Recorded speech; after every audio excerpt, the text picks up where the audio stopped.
That Matter, the podcast about recent films going above and beyond the call of box office returns to boldly explore a social issue affecting people's lives. I'm your host, Nicole Finari, and with me today is... Adam Perry. And today we're going to overanalyze T2, Trainspotting. So our plot summary: first there was an opportunity, then there was a betrayal.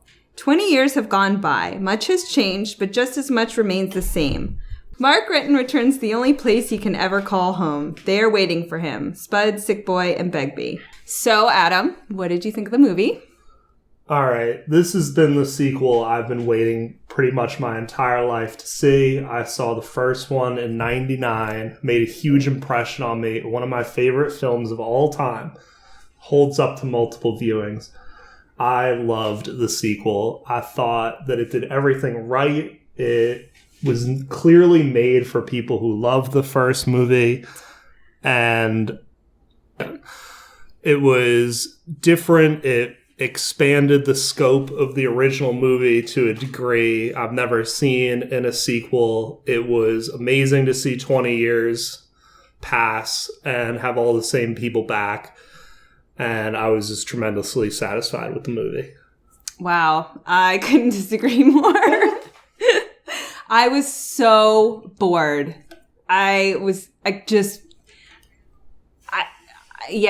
So a couple people have asked me, what I thought when I came out. Because, the first Trainspotting, I'm with you. I can remember going to see the movie in the theaters, getting carded because it was R-rated, and then not having ID on me because I didn't think I drove at the time, and then being turned away. So,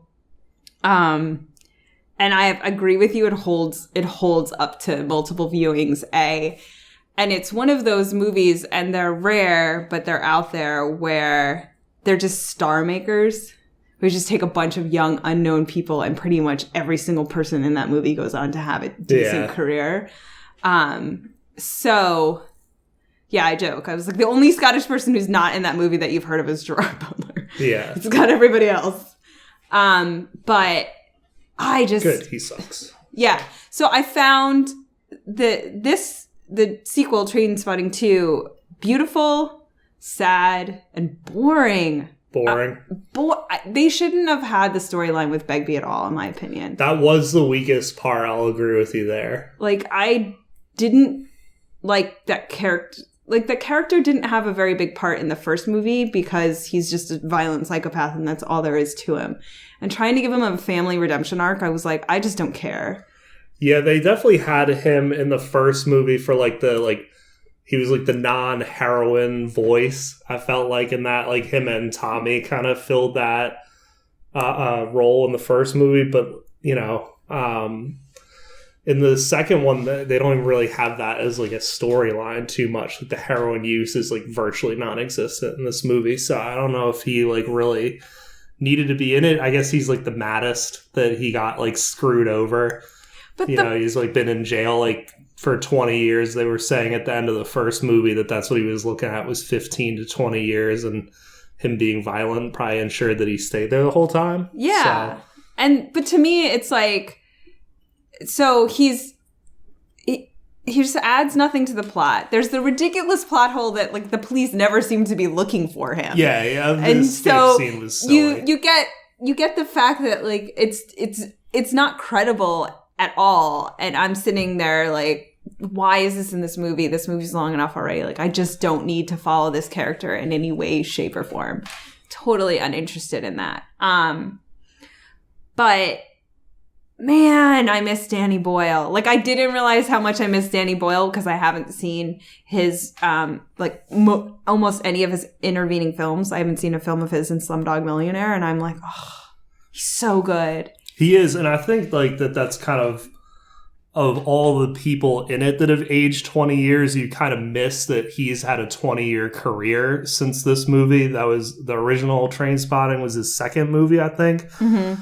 Made 9 in between, and he's made some of the better movies I've seen in theaters. Sunshine coming to mind immediately, and I think that his kind of flair for like kind of like he's gotten more fantasy based in his like real like films based in the real world that just have this like sort of like fantasy element to it, like Slumdog Millionaire and Trance, that he kind of like put into this film like way more than the first one, like where these like bright colors, there's freeze frames, and it was like very heavily stylized, where the first one was more like an art house movie of its time, you know, like the late 90s feel to it. And that was like, to me, what had aged the most, or I guess like grown up the most, changed the most, was this like different approach to telling the like continuing story of these characters. Yeah, I was so struck by even that opening shot of like someone running on a treadmill. And there was a lot of shots of like things that are so generic, of trains moving, that just were better. Do you know what I mean? That came at it from an interesting angle. And I was like, wow, I mean, it was really just such a beautiful movie. And there's so many great shots in the movie. I think my favorite might have been when he saves Spud. Yeah, and that sort great. Of fantasy element of like him slow-mo, like sliding underneath and like catching and holding him. Yeah, he's falling off the roof and stuff. Yeah, it was really good. And it's like, it's such a beautiful moment, and it's to me film at its best. Like, it's using the visual to tell you everything you need to know about that moment between those two characters. So that part for me was really good. Like, I was like, oh man, I need to go back and watch Sunshine. Like, I was like, I need to go back and watch stuff, because like, this is, and I feel like he doesn't get enough credit for that. Maybe not at all. I'm like, why is, I don't feel like he gets talked about as like one of the great directors of our time. And I'm like, this is good stuff. Not to mention, he's like responsible, I guess you could say, I feel like, for the zombie resurgence with 28 Days Later. I remember that. I don't forgive him for making me see Cillian Murphy naked. Yeah, I mean, I thought that movie was really great. That's a movie too where it's like he made it so cheaply that if you watch it now, the whole thing almost looks like it's like shot on home video. And he's kind of like a director who's capable of like kind of doing anything in any medium, and it looks good. Yeah, on the cinema front, I caught 2 homages. I don't know if you caught any more. The Shining reference, where Mark's in that box room with mirrors and Busby axes through and sticks his head through, and then. Can anyone yell like Robert Carlyle? Like, I love that scene in the bathroom where they like look and they see each other for the first time. To me, that was worth that whole story arc. Well, we're gonna circle back to that for a second. So, and then on the bus where Veronica and Spud jump on the bus, and it's like the total Mrs. Robinson scene at the back of the bus. Yeah. So I was like, there's some definite nods in there. Those were the 2 I caught. But the bathroom thing. So the other classic Danny Boyle thing is the bathroom. Yeah. I was like, I watched Slumdog Millionaire, and I was like, really? Somebody else? You have a character going through the toilets again. Like, what is with you in the bathroom? Yeah. Like, I don't know another director who just adores the bathroom as much as Danny Boyle. Maybe he's just, it's like people shouldn't be as taboo about it. I don't know if that's what he's trying to say, but I think it's resulted in some of the better scenes in movies. Like the original Trainspotting one is still is a classic. Yeah, no, it was, to me, Should Be Revolting is just hilarious. Yeah, it's only funny. The Slumdog Millionaire one, not so much for me. And then that moment where they hear each other's voices. And they turn and look at each other and they realize just so that classic. Yell. But then at the same time, again, with the plot hole, you're like, they've told us this entire time that, Begbie's been in prison and that Mark's been replaced his addiction to heroin with addiction to running. And you're like, I really feel like he would be able to outrun Begbie. Yeah. I don't know. You had numerous scenes of him running up this giant mountain, and all of a sudden, he can't beat this guy. I don't know. I think he was more like there was a lot of fear involved in that, where everyone talks during the horror movies about what they would do and whatnot, and it's like you don't know what you would do in that situation. You'd freeze up. You'd be scared. So I buy that kind of.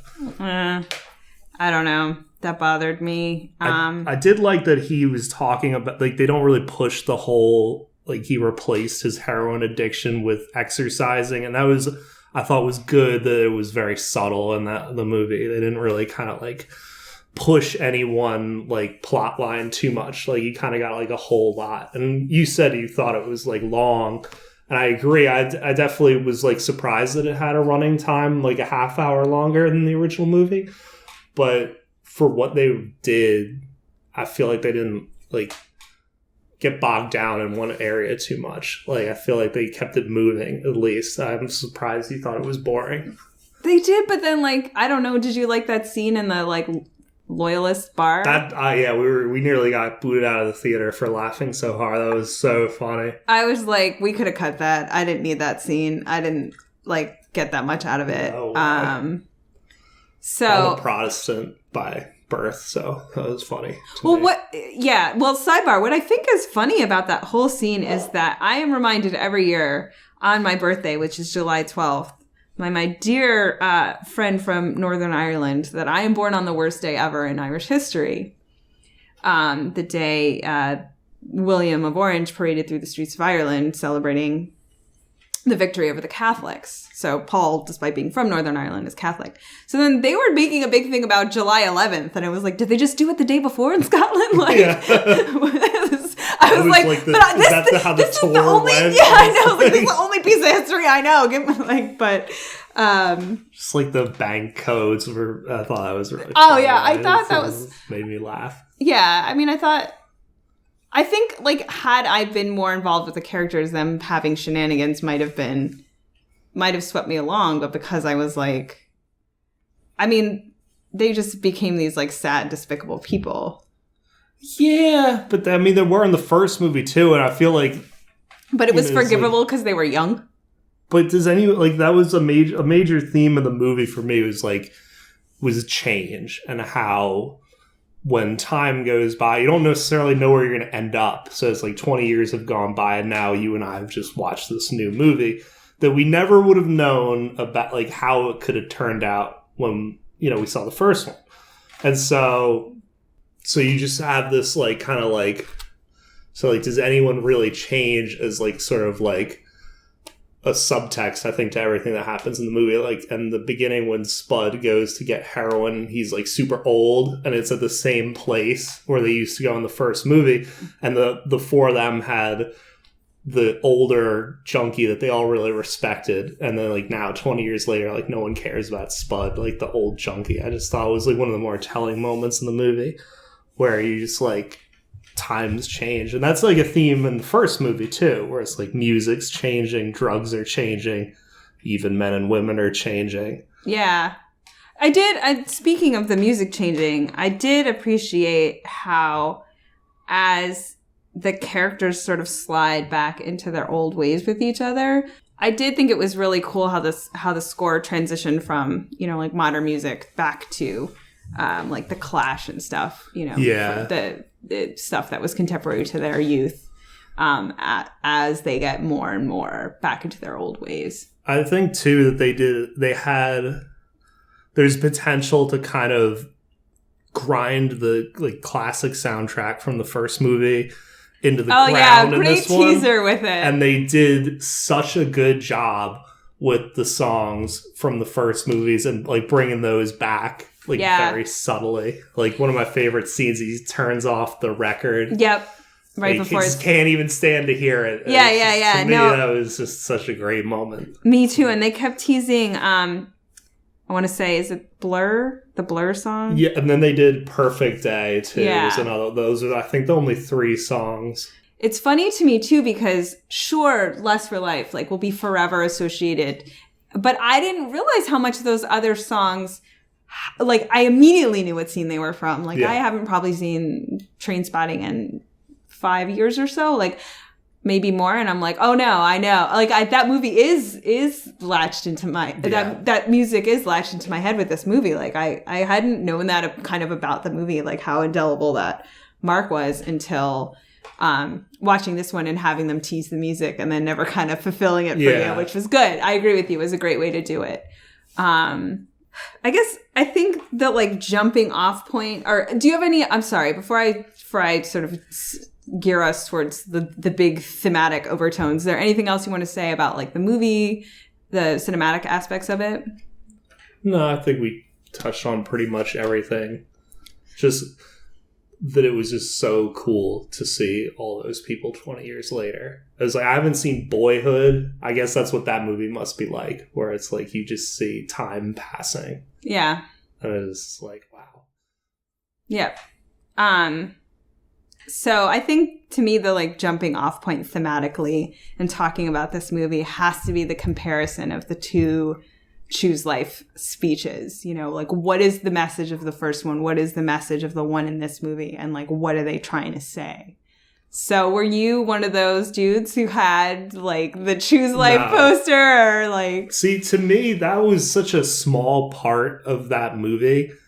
It's like great movie lines taken out of context, like play it again, Sam, like that nonsense is like greed is good, all not even in the movies. It was like that. It was such a small part of the movie to me. Really? Yeah, it just like, it didn't, it was good and it's like a big moment in the film, but I just think it's one of those things that like gets super hyped up as time goes on. Yeah, so in the movie, it's really good, I think, and it's definitely a big moment in the film, but it just gets so over exaggerated as time goes on with the posters and stuff. And I actually kind of liked the new one more because I didn't know that was a drug ad, the Choose Life thing, like an anti-drug ad, and the new movie kind of like Scotland's version of Just Say No. Yeah, exactly, or like Dare or anything like that.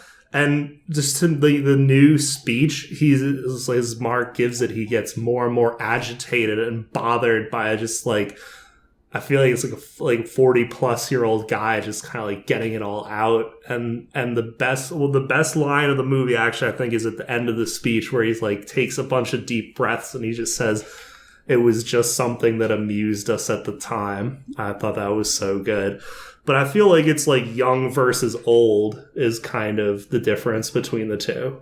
Yeah, it is. And I think, so I'm going to do something that I try very hard not to do in life, but it is irresistible to me with any discussion of Choose Life and the original Trainspotting. So the whole like message of the original speech is like, F you to your consumerist ways. I want no part of your capitalist BS, and I'm choosing heroin instead. And this movie came out right around the same time as Fight Club, which like basically has a similar message, like, just all these consumerist ways are terrible and life is empty, and I'm going to start a fight club. And the thing that makes me so crazy about this is it's such a male way of thinking about the world. Like the world is terrible and everybody in it is crappy. So I'm just going to do something really destructive. Yeah. And as a female, and I want to say, like, I don't think it's innately male. Like, I think that not every male does it, but I feel like it. It's you are socialized to that message where we are socialized to be caretakers. I just want to be like, choose love, choose compassion, choose volunteering, choose the freaking Peace Corps. Like choose art, choose putting something beautiful in the world. Like it's like you think the world's a terrible place, so you're just going to be super destructive. Like rather than choosing give up to do anything to make the world a better place makes me so angry. That's why I like the second one so much. I agree with everything you're saying. And it's just like the second one comes off as just like, he's talking to this girl who's like got to be 20 years younger than he is.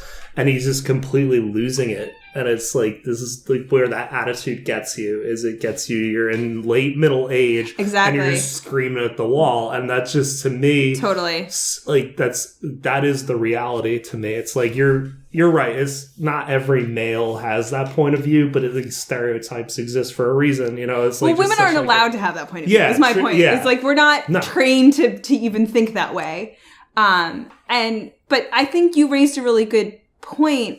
So two things. One, actually, the sequel comes down on my side because once again, the only person who really has anything to offer or give to this world ends up being Spud. And what does he do? He writes the story of Trainspotting. So like that's the redemptive force is create art, put something meaningful in this world. So it's interesting to me, like the complaint about that first speech is resolved in my favor almost in the sequel, which I really liked.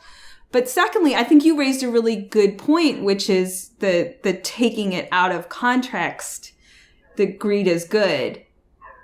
Same thing with the choose life speech. It's like, oh, the world's terrible. I should go do heroin. Yeah. And the entire message of the movie is definitely not do heroin. Yeah. Like I credit that first movie. I saw it in 1999. So I was just 12 or 13 years old. And I never had any interest in any, is this cool to say, any hard drugs ever. And I credit that movie for this. It's just like, it was funny. It's fun to watch. It's great.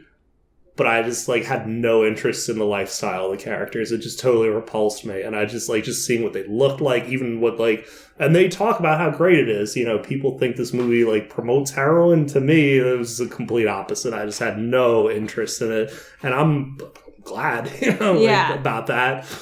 And I think, this sequel, like, it doesn't pull its punches. He just comes across as this sad old loser, railing against social media as, like, an out of touch, don't understand it type thing, to this young woman who's just, like, I'm tired of you. Like, can this dinner be over? Yeah, and again, like, think of when he steals the money, he just sort of F's over his friends and does nothing with it. Yeah. She steals the money to support her kid and to help out Spud's family. Like, again, that female, it's like she's doing it to help other people. That's why I like that character a lot, because that could have very easily been like, we need to just throw like a girl in this movie. But I think she was good for that reason, like in the movie. The movie's gotten some criticism for the quote unquote underwritten female characters. Hey, you've heard this podcast. I can, complain about sexism till the cows come home. But this is a movie about dudes. Like, it just is. Like, it is what it is. A. And then B, because it's a movie about dudes, I wouldn't have wanted Veronica to be any more fully realized than she was, in the sense that she was obviously a complete mystery to both of those dudes. Yeah. Like, they had no understanding of her as a person. Yeah. And so it worked to me thematically. Like, she tipping the hand of like what her motives and what was going on with her, I don't think would have worked in the movie. Like, I wouldn't have wanted her. And then you have Diane, who's just like become insanely successful. In like one scene, you learn that. And then you have that great bit where Ewan McGregor's like looking back and she's like talking to a guy and it's just like, I screwed my whole life up. Like, which is a cool moment too.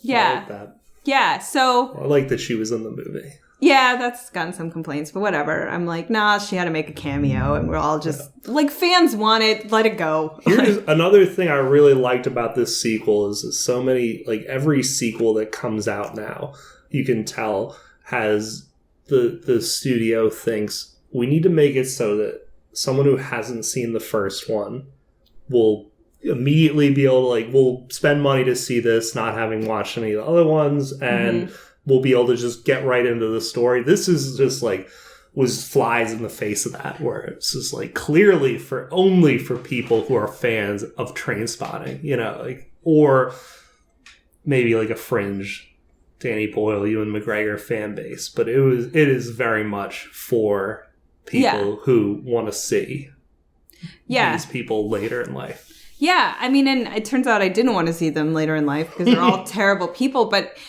to that end, it takes, to me, it ruins nothing and takes away nothing from the first one, because they're all exactly where they're like, Begbie should be in jail. That dude was a violent, psychopath. Like, that's clearly where he needs to be. I'll ask this. How did you feel about the Mark, the rent boy, sick boy relationship and friendship, and how they sort of reconnect and I liked it. Because if you watch I watched the first movie, like I said, the day I went to see the new one, and they are the closest to. They don't like each other the most, but they are, like, for whatever reason, like, the tightest in the original crew. And I kind of like that it, you know, just kind of, they screw each other over. Friends do that. And actually this is kind of like going off topic, but the one line from the movie that kind of stuck with me was where Sick Boy is talking about his plan to, like, draw Mark back in and screw him over eventually. And he just shouts, it's like, he stole my 16,000 pounds, which just proves he was going to screw the group over in the original movie the first chance he got. Yeah. Because if he wasn't, he would have said he stole my 4,000. Yeah. I caught that too. Dude friendships sometimes come down to, like, treating each other like shit. I feel like everything I needed to know about dude friendships I learned from the movie Sideways. Yeah, that's a perfect example. Like, because it's something, again, as women, you know, we think a lot about our relationships, and we can be very intentional in them in a way that men just aren't. And you're like, why is this person still in your life? Yeah. And you're like, why wouldn't they be in my life? Yeah. Just because we have nothing in common and we don't like each other? And you're like, yes. Those two reasons. Yeah. So I like to think I'm immune from what you just said, and I just know I'm not. Like, so. Yeah, I mean, we're all guilty of it to a certain extent, but I do think, you know, on the other hand, women can sort of create drama in that sense of like finding things to be offended about with their friends that men don't usually do, because again, they're not so focused on being intentional in their relationships. But I really credit the movie Sideways for, like, teaching me what dude relationships are like, because I always found it sort of a mystery before then. And I think that this is a good example of where you just get sucked into an old dynamic that you kind of can't escape from. And again, I mean, as much as I didn't like these characters, it was very effective. Like, it was a very emotional experience for me. Like, it was very sad. It was very sad to see how little they had made of their lives, how, you know, like, what pathetic losers they were in their 40s, and how they had nobody left but each other because they're both basically terrible people. Well, at least you got something left, right? You know, I don't know. I didn't see it as depressing as you did. Because they are losers, definitely, but it's, you know, sometimes you want things to stay the same. I don't know. Really? Huh. Like, I just love the shot of them just lounging on the couch, like the same, like, crappy format. Like, in the first movie, it was like that Tommy had, like, the tape collection just, like, on the floor of his crummy room. And now they just, like, have these, like, stacks of DVDs around, like, I Should Talk, and they're just sitting together, just probably thinking of new ways to screw each other over, but, like, content, you know. If that's pathetic, at least they don't know it. I don't know. They know it. Do they? You don't think they know it? No. They think they do. But they don't really? No.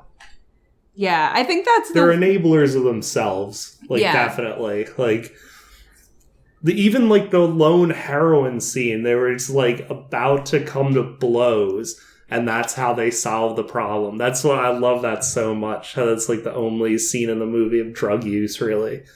Is, like, they're at the, they go to the same, like, mountain or whatever from the first movie, and they're just, like, screaming at each other. Yeah. And I was just like, I can't wait for this fight. Nope. I'm going to do drugs. Well, yeah, and I thought, you know, but that, I really appreciated sort of how true that was of, you know, from what everybody currently seems to understand about addiction, like, it, you know, it's just a way to turn off all the noise in your head, you know, and to escape how ugly a place your mind is. And it's, you know, there's that, he turns him and he's like, look at all the messed up stuff that's happened to you. Look at, like, you killed your own child through neglect. Like, what do you do to handle all that? And cut to them on the floor of Spud's apartment doing heroin. And you're like, and he's, like, not doing it too. Which yeah. That was a great character, I thought. Like, I love that he was such a big part of this movie. I mean, I've always loved Spud, because Spud is the only likable one of them. Yeah, he's just like a goofball, but yeah, he's got like the most heart of the group, obviously, like head and shoulders above the rest of them. And yeah, and you just sort of can't escape the physical features of that actor. He's so great. I mean, he's just, yeah. I would be curious. I don't know if I've seen him in anything else, but he just has that crazy, like, Gumby body, you know, like he just looks almost like a cartoon character. So yeah, I mean, Spud's the only likable one in either one. Although I remember leaving Trainspotting and thinking, like, paying Spud back his share of the money was totally the right thing to do. And then Spud's like, I was a junkie. Yeah, what did you think? that. I was like, oh yeah, I didn't really think that through. Good point. Well, because the last scene of Spud in the first movie is from I think Diane's letter, where he's just like in the street. Like, that's before the heist. Actually, never mind. Actually, I loved that opening scene with him being like, I didn't understand daylight savings time because I'm a junkie, and like that has no meaning to my life. Like, that was good. Yeah, so I think that you get no redemption basically for Mark or Simon. You get Begbie at least sort of understanding that he's a slightly better version of his own dad. And so then maybe his kid will be a better version again. But I don't know. That just didn't... I love the hotel management bit. That cracked me up every time. He's like, it's like, where are you going? I'm going to college for hotel management. He's like, good one. Let's go commit some crimes right now. He's like, nah, I've got to go to class for hotel management. Yeah. Oh, so there was actually something about the movie that I wanted to bring up before, and I forgot. How did they come off to you with the subtitles in the beginning?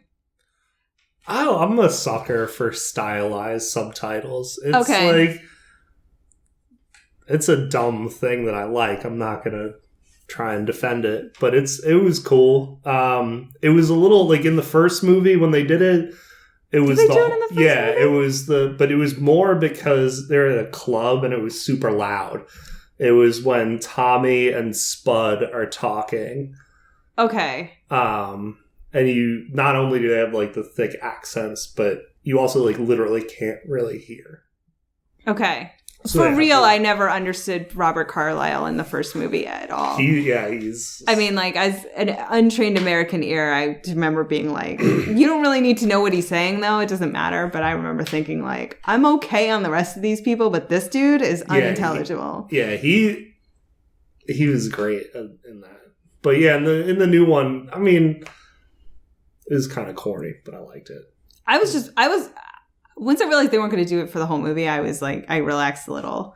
But we'd be having an entirely different conversation. I would have hated that. If the movie were the same and they just kept doing that, it would have been so annoying. Yeah. Although, again, I know a lot of people who did watch the original with the subtitles on. I've done that before, but only if I drink too much and, like, can't hear. So for me, I was like, okay, I get your sort of, like, easing people into the accent, and then you think that at some point they'll, like, get used to it and it'll take over. So I did think that was an interesting choice. I wondered if it had hit. I still don't know if it aired that way in Scotland. I imagine that they didn't do it. Like, there was a different cut. Maybe. I was just thinking, like, with them, like, racing across the screen, I feel like that was very intentional. I feel like I would have left that in, but I don't know. Yeah. I don't know. I sort of suspected they did that for American audiences. But yeah, I guess, you know, I can't get past the fact that you didn't find it really sad. I'm just baffled. I'm so surprised by that. Yeah. Like, I'm a simple, unambitious person by nature, so I guess that might have something to do with it. But just like the last scene I loved, I just appeal to my sense of nostalgia. Okay. No matter how misguided it may be. All right. I mean, I can't argue you out of your feelings, nor would I try to, but I just, yeah. I don't know. Maybe it's because I'm older than you too, but like, I think there comes a point in your life where you look back and you think of like the person that, I guess, you know, I sort of I had to think back to the person that I was when I first saw that movie, and like life was all ahead of me, and like how did it all turn out? Yeah, me too. I was a 7th grader. Yeah, I was in high school. I did appreciate, for as sad as it was, that they didn't tack on some cheesy happy ending that had no place in this movie. That like they were again, in the first one, they were terrible junkies and terrible things happened to them. Although I did think, as sad as Tommy dying in the first one is, because you're like, he basically was completely out of that world. Yeah. He gets sucked in by friends, and very quickly, like, the worst possible thing happens to him. Yeah, I forget every time I watch that movie. I remember that he dies, but I always forget how, and it is just like the worst thing ever. Yeah, like, this is so terrible. And I, you know, it's like, I guess again, sad. Like, it's actually so heartbreaking to me. Where sort of Spud forces them to the memorial, and he like wants to have this emotional moment, and they're both like honestly like, I don't really care. Yeah, I don't feel bad, and I don't really miss him. Yeah. Well, maybe they do. They just can't admit it there. But yeah, you're right. And it was all three of them not wanting to stay when Tommy took them there too. Mm-hmm. I love Sick Boy's line where it's because his girlfriend breaks up with him. He's like, I know that this happened to you, but do you really have to be taking this out on us? Like, and I love that in the new movie, when in the first one they kind of just turn around and leave that place, and in the new movie they're like, let's get out of here. And it's like, oh wait, the next train's in 2 hours. So this is like these like, it felt like reality kind of crept in at really funny points in it.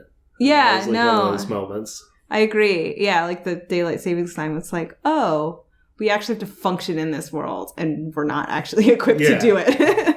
Yeah. Yeah. So, sort of wrapping things up, we have the social impact score. I'll remind listeners. 1 is this was the worst movie in the world and also had nothing socially relevant to say.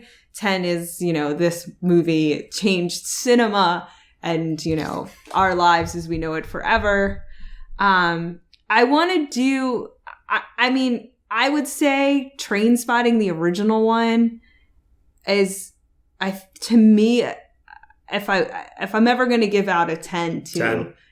A movie, like, just do it, 10. Yeah, the original Trainspotting, I would give that 10. Like, cinema really was changed after Trainspotting came out. Like, Danny Boyle had a huge impact on editing techniques and certain cinematography tricks.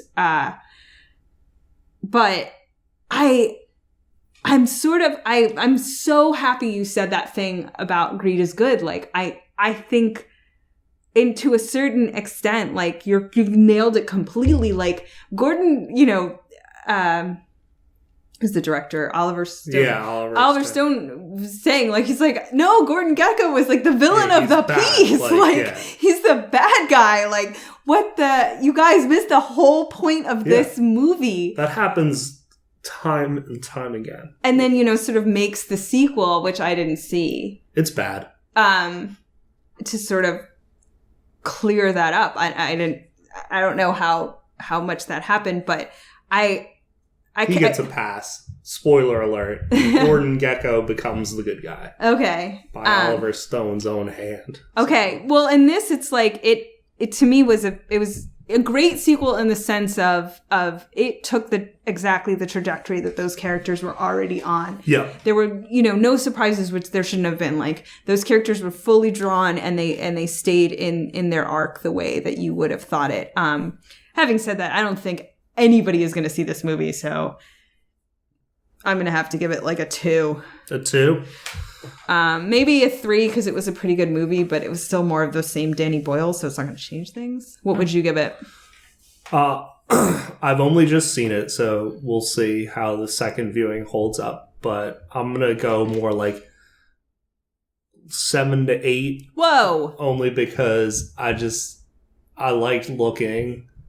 You know, I'm 30. They're all about 46, 47.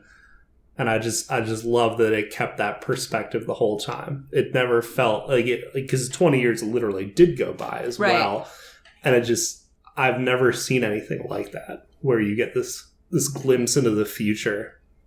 And the first movie's just been such a, like, not to be hyperbolic, a big part of my life. I know, yeah. And it's just like, it was just crazy to get back in touch with that world when I've aged 20 years. And they've all aged 20 years, and it just felt like I'm just right back in that world. I don't think you could sit down like some kid and show them both these movies in a row and it would have the same effect that it did on me. So, yeah, I don't know. But I will say this, though, again, like, never know.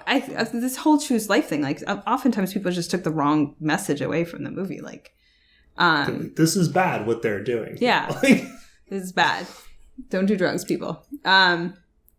Okay, do you have any recommendations for the week? I spent the month of March watching Nicolas Cage movies. He is good, no matter what anybody says. 2 recent great films he was in are Joe and The Bad Lieutenant, Port of Call, New Orleans. Highly recommend both. Okay.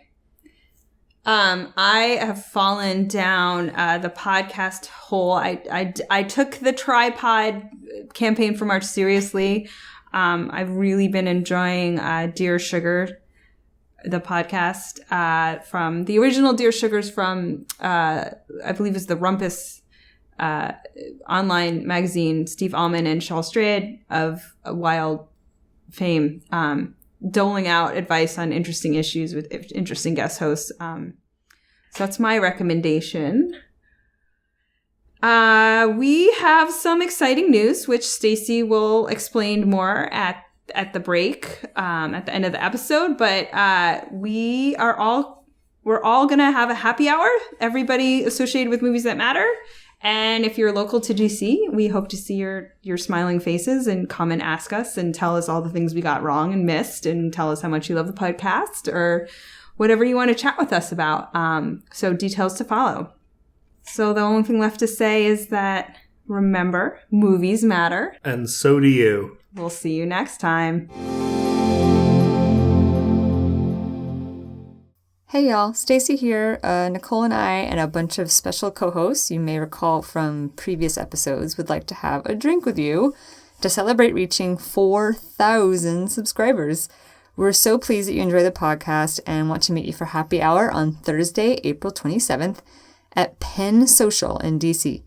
To RSVP or get more details, visit moviesthatmatterpodcast.com and choose events, or connect to the Facebook event page from facebook.com/moviesmatterpod. Or just show up after work. That's cool too. And hey, if you don't live in DC, write to us at moviesmatterpod@gmail.com and introduce yourself that way. We're just super excited to talk with you all about movies, podcasting, social issues, or whatever else is on your mind. So drop on by, bring a friend, and we'll see you soon.